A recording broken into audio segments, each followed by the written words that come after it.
Le diable n'a pas le pouvoir de te détruire. Ce que tu dois faire, c'est de ne faire aucun compromis avec le péché. Vous écoutez Bread of Life de GRC Ministry. Je suis Elisa et aujourd'hui nous lisons Éphésiens 4, 26 et 27. Si vous vous mettez en colère, ne péchez point, que le soleil ne se couche pas sur votre colère, et ne donnez pas accès au diable. Parfois, tu peux te demander comment le diable peut m'attaquer aussi souvent. Je suis enfant de Dieu, j'aime le Seigneur, je le sers. Pourquoi il réussit à affecter mon quotidien au point où je n'ai plus la joie ou la force de faire ce que j'ai à faire? C'est parce que tu lui as laissé une ouverture. Peut-être tu as prononcé des choses ou posé des actions sous l'effet de la colère. Ce sont des péchés. Si tu laisses ces péchés non confessés, l'ennemi attendra le moment propice pour te mettre à terre. C'est souvent après un moment de calme, quand ça va bien, et là tu baisses ta garde et puis bang, un coup. Si ta vie est soumise à Dieu, tu peux lui résister. Le diable n'a pas le pouvoir de te détruire. Ce que tu dois faire, c'est de ne faire aucun compromis avec le péché. Garde ton cœur pur. Pardonne aux autres. Reçois l'amour de Christ. Approche-toi de Dieu. Nourris-toi de sa présence et non des choses de ce monde. Alors tu auras le discernement et la force avant que l'ennemi ne t'attaque.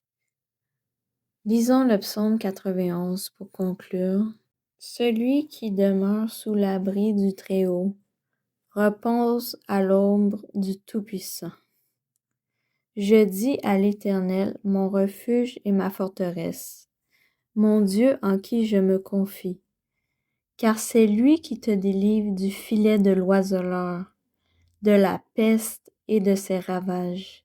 Il te couvrira de ses plumes, et tu trouveras un refuge sous ses ailes.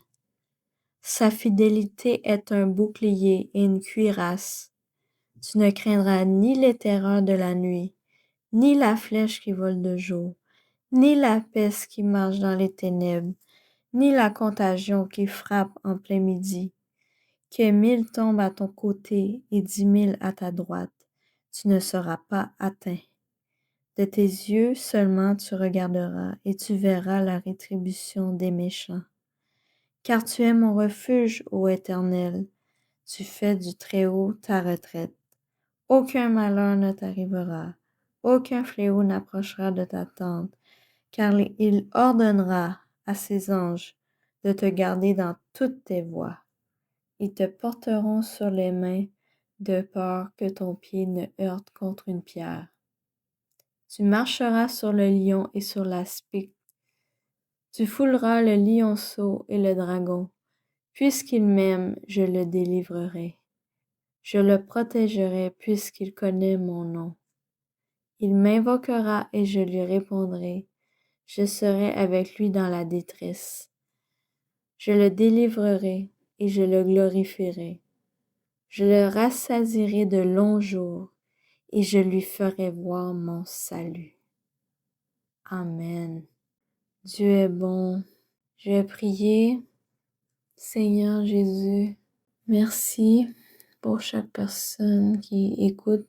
Je te prie de les toucher par ton Saint-Esprit. Je te prie de leur faire du bien, de les corriger si cela est nécessaire, s'ils ont fait des compromis avec le péché dans leur vie, que ce soit des attitudes, des comportements, des pensées. Seigneur Jésus, il n'y a rien qui est trop petit ou trop gros que tu ne peux pardonner, que tu peux libérer tes enfants, Seigneur, pour qu'ils marchent dans la vraie liberté en toi, Jésus. Tu as payé pour cette liberté à la croix il y a 2000 ans, Seigneur. Et Seigneur, fortifie-nous quand le diable nous attaque, qu'on puisse discerner les esprits avant même qu'ils puissent nous envoyer des flèches et qu'on puisse se battre, non pas comme en battant de l'air, mais avec ta parole, avec la prière, avec foi, et ne pas se laisser tourmenter, ne pas se laisser mettre à terre par l'ennemi, parce que il n'a aucun droit sur nous. Nous marchons dans ta volonté, Seigneur, alors l'ennemi ne peut pas nous écraser, ne peut pas nous faire souffrir, ne peut pas nous voler notre joie. Seigneur, je déclare la victoire sur ma propre vie, la victoire sur la vie de la personne qui écoute.